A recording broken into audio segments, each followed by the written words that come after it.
નમસ્કાર મિત્રો, મારી channel Nupur's kitchen amazing Gujarati ફૂડમાં આપનું સ્વાગત છે। આજે આપણે બનાવીશું ખીર, જેના માટે આપણે અડધો લીટર છે એ દૂધ લીધેલ છે। ત્યાર પછી આપણે એક મુઠ્ઠી છે એ ચોખા લીધેલ છે। ત્યાર પછી આ એક બાઉલ આપણે ખાંડ લીધેલ છે। આ આપણે ઇલાયચી પાવડર લીધેલ છે। 5 ઇલાયચી હોય એને આપણે ખાંડીને પાવડર કરી લીધેલ છે। ત્યાર પછી આ પિસ્તા લીધેલ છે, કાજુ બદામની કતરી કરીને એના ટુકડા લીધેલ છે। આ કેસર છે, જે આપણે ખીરમાં નાખવાનું છે, જેનો સ્વાદ એકદમ સરસ આવશે। કેસર લીધેલ છે, એ થોડું જ કેસર આપણે નાખીશું। તો હવે આપણે આ ભાત છે એને ધોઈ નાખવાના છે અને ત્યાર પછી તેને બાફવા માટે મૂકવાના છે। હવે આપણે આ ભાતને આ રીતે બાફવા મૂકી દીધેલ છે। ભાત ડૂબી જાય એટલું જ આપણે ચોખા ડૂબે એટલું જ પાણી નાખવાનું છે અને ત્યાર પછી તેને ઉકળવા દેવાના છે। હવે આપણે આ રીતે ભાત છે એ ઉકળી ગયેલ છે। ત્યાર પછી આપણે ઉકળે ત્યારે એમાં થોડું ઘી એડ કરવાનું છે।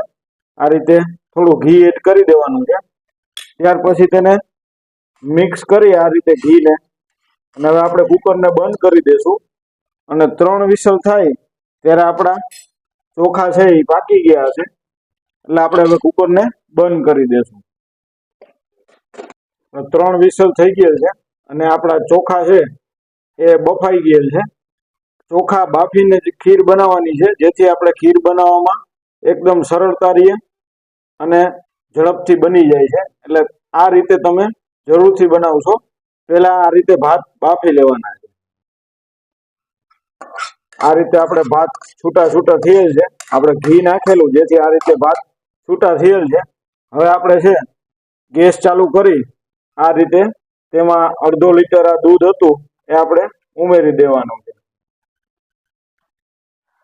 ભાતને આ રીતે દૂધ સાથે મિક્સ કરી દેવાના છે। આ રીતે આપણે બરાબર હલાવી લેવાનું છે। ત્યાર પછી આપણે આ એક વાટકી ખાંડ છે એ ખાંડ ઉમેરી દેવાની છે અને આ રીતે તેને હલાવતા રહેવાનું છે અને ખાંડને તથા ચોખાને આ રીતે દૂધ સાથે મિક્સ થઈ જાય એ રીતે હલાવવાનું છે। હવે આપણે આ દૂધ, ખાંડ અને ચોખાના આ મિશ્રણને સતત હલાવતા રહેવાનું છે, આ રીતે જ્યાં સુધી આ મિશ્રણ ઘટ ન થઈ જાય અને દૂધ ઘાટું થઈ જાય ત્યાં સુધી આપણે આ રીતે હલાવતા રહેવાનું છે।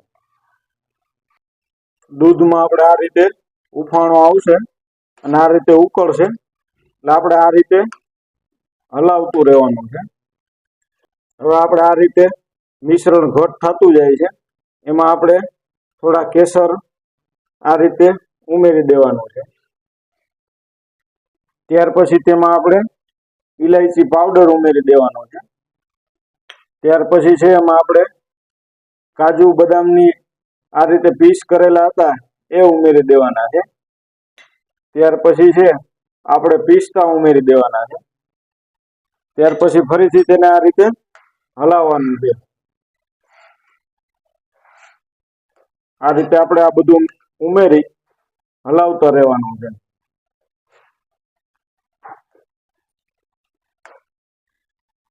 હવે આપણે આ રીતે ગેસ ધીમો કરી દેવાનો છે અને ધીમા ગેસ ઉપર આ રીતે જ આપણે હવે તેને ઉકળવા દેવાની છે।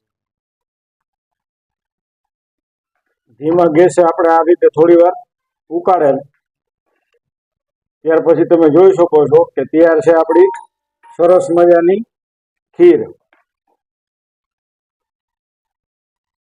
હવે તૈયાર છે આપણી સ્વાદિષ્ટ અને સ્વીટ ખીર। મારી આ રેસીપી તમને ગમી હોય તો મારી ચેનલને સબસ્ક્રાઈબ, વિડીયોને લાઈક અને શેર કરશો। આભાર।